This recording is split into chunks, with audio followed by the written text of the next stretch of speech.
এখন আমরা ওয়ার্ডপ্রেসের স্পেশাল টেমপ্লেটের জন্য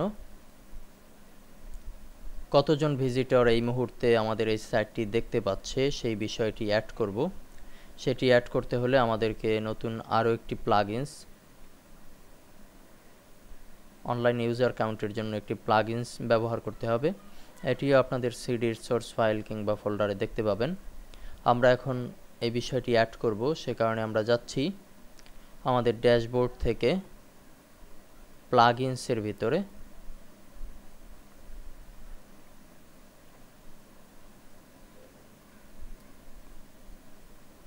অ্যাড নিউ প্লাগইনস,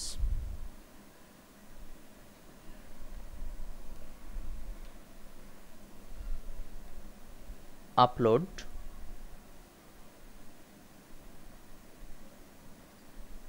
মূলত কিভাবে প্লাগইনস আপলোড করতে হয় এই বিষয়গুলো লোকাল হোস্ট করার সময় আমরা সকল কিছু দেখিয়েছি। তারপরেও আমরা স্পেশাল প্রজেক্টের প্রতিটি পদক্ষেপকে আলাদা আলাদাভাবে দেখানোর চেষ্টা করছি। মাত্র আমাদের যেখানে প্লাগইনসটি আছে সেইখানে সোর্স ফাইল এখানে আছে। এখন আমরা যে প্লাগইনসটি ব্যবহার করব সেটি হচ্ছে ইউজার অনলাইন।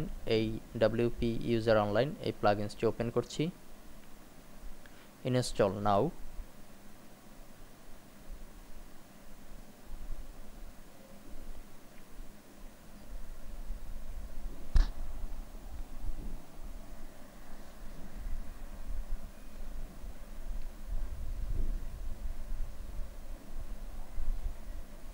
নেট স্পিডের উপরে ভিত্তি করে এই কাজগুলো করা হবে, অর্থাৎ কতটুকু সময় নেবে ইনস্টল হতে এই বিষয়টি আপনার নেটের স্পিডের উপরে ডিপেন্ড করে। আমরা এখন অ্যাক্টিভ প্লাগইনস দিচ্ছি।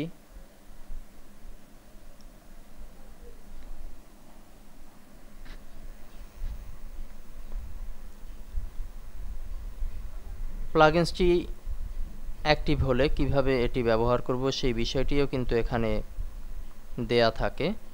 আমরা WP ইউজার অনলাইন এই বিষয়টিতে যদি একটু দেখি, enable you to display how many users are online on your WordPress blog with detailed statistics of where they are and who they are member। এই বিষয়টিকে আমরা পূর্ণাঙ্গভাবে যদি প্রদর্শন করাতে চাই, আমরা কিন্তু আমাদের ব্লগে এই মুহূর্তে এই বিষয়টি পাচ্ছি না রিলোড করা সত্ত্বেও। কিন্তু এই বিষয়টিকে যদি আমরা প্রদর্শন করাতে চাই তাহলে আমাদেরকে যেতে হবে আবারও উইডগেটস অপশনে, অ্যাপিয়ারেন্সের ভেতর থেকে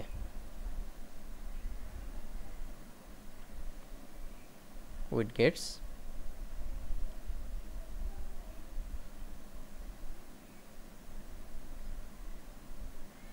এখানে আমরা উইডগেটসের ভেতরে সাইডবার লগইনের কাজ আগেই করেছি। এখন আমরা যে নতুন প্লাগইনসটি পেলাম সেটি হচ্ছে ইউজার অনলাইন। এই বিষয়টিকেও আমরা রাইট সাইডে কিংবা লেফট সাইডে যেখানে খুশি আমরা দিয়ে দিতে পারি। আমরা লেফট সাইডের নিচে দিয়ে দিলাম ইউজার অনলাইন, এই টাইটেলটি থাকবে।